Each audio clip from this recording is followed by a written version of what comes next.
बिस्मिल्लाहिर्रहमानिर्रहीम। अस्सलाम वालेकुम। हमारे जितने भी व्यूवर्स हमारे चैनल को देखने वालों को सबको खुशामदीद। और जैसा कि एक दो दिनों से जो क्लाइंट हमें मुसलसल कॉल करके पूछ रहे हैं कि बहरिया के मार्केट और कितना गिरता रहेगा, इसकी वजूहात की तरफ कोई नहीं जा रहा कि मार्केट क्यों गिरा। अब इसमें जो जब से मतलब मुल्क में सियासी इस्तेहकाम ना होने की वजह से मईशत पे बोझ पड़ा, मईशत के स्टेबल ना होने की वजह से ज़ाहिर है हमारे जो ओवरसीज़ रेमिटेंस और हमारे मुल्क में जो मनी सर्कुलेशन हो रही थी वो काफ़ी हद तक रुक गई। इसके बाद जो डॉलर का जो वेरिएशन हुआ, डॉलर एकदम से बूस्ट कर गया और उसके बाद जो इंटरनेशनल लेवल पे जो रुपए की कदर में कमी हुई, उसके बाद बैंक इंटरेस्ट, खासकर बैंक का जो इंटरेस्ट रेट है उन्होंने बढ़ा दिया।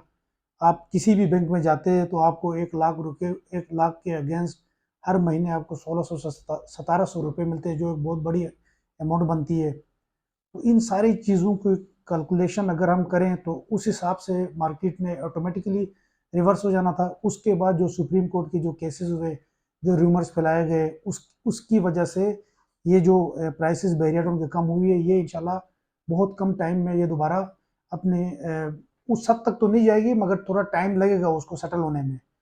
मगर इस टाइम पे जो भी बहरिया का इन्वेस्टर क्लाइंट जो भी होल्डिंग पावर जो रख रहा है, उनको अच्छे रिजल्ट्स कुछ महीनों में देखें। इलेक्शंस का अनाउंस हो चुका है, अभी गवर्नमेंट ने इलेक्शंस के अनाउंसमेंट इन्होंने कर दिए, जनवरी और फरवरी में इंशाल्लाह इलेक्शंस होंगे। उसके बाद ऑटोमेटिकली इंटरनेशनल लेवल पे पाकिस्तान में जो सियासी एक इस्तेहकाम जो ख़राब हुआ था वो बेहतर हो जाएगा।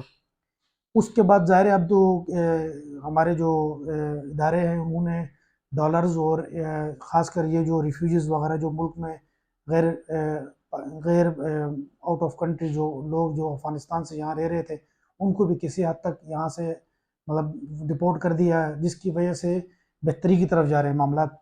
इन सारे वजूहात के बाद एकदम से रियल इस्टेट में एक दिन में नहीं, ये जब से ये गवर्नमेंट की चेंजिंग, इमरान खान की गवर्नमेंट के बाद एकदम से जो है ना वो प्राइस वेरिएशन हो गई, प्राइस में इंक्रीमेंट्स आ गए, मटेरियल में खासकर कंस्ट्रक्शन कॉस्ट बहुत बढ़ गई।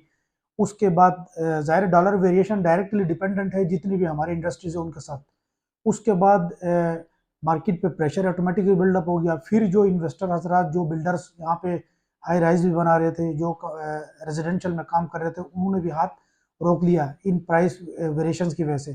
क्यों, एक तरफ आपकी कॉस्ट जो मटेरियल कॉस्ट है वो बढ़ रही थी, दूसरी तरफ मार्केट में कोई रेडी विला या रेडी अपार्टमेंट्स या रेडी कमर्शियल खरीदने के लिए तैयार नहीं था। वो इस इंतज़ार में बैठा हुआ था कि या तो डॉलर वेरिएशन ज़्यादा होना, और लोग ज़ाहिर है हमारे मुल्क में ये अलमिया है कि कोई भी प्रॉपर्टी, कोई भी चीज़, कोई भी गोल्ड हो, कोई डॉलर हो, उनके अगर प्राइसेस बढ़ते हैं तो लोग सारे उसी तरफ चले जाते हैं। तो इसी तरह ये सारा एक अनमैनेज सारी चीज़ें इनसे हो गई, जिनके बाद अभी तक मार्केट स्टेबल होने का नाम नहीं ले रही, दिन ब दिन अभी भी कम होता जा रहा है मार्केट। इस वक्त जो हमारा सजेशन, जो क्लाइंट बाइंग करना चाह रहे हैं, उनको यही है कि कमर्शियल जो आपका कायद कमर्शियल 125 गज है, इनके भी रेट किसी हद तक कम हो गए हैं।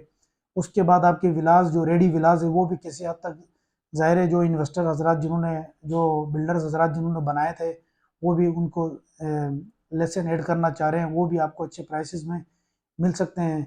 तो ये राइट टाइम है। और जो होल्ड कर सकते हैं प्रॉपर्टीज, जो अभी इस वक्त बेचना नहीं चाह रहे, उनको भी थोड़ा सा रुकना चाहिए। अभी मैक्सिमम 1.5 से 2 महीने के बाद इंशाल्लाह इलेक्शंस होंगे तो सारी चीज़ें बेहतर हो जाएंगे। तो बाकी मज़ीद इन्फॉर्मेशन या कोई क्वेश्चन होता है, आप हमारे दिए गए नंबर पे हमसे रब्ता कर सकते हैं। Thank you.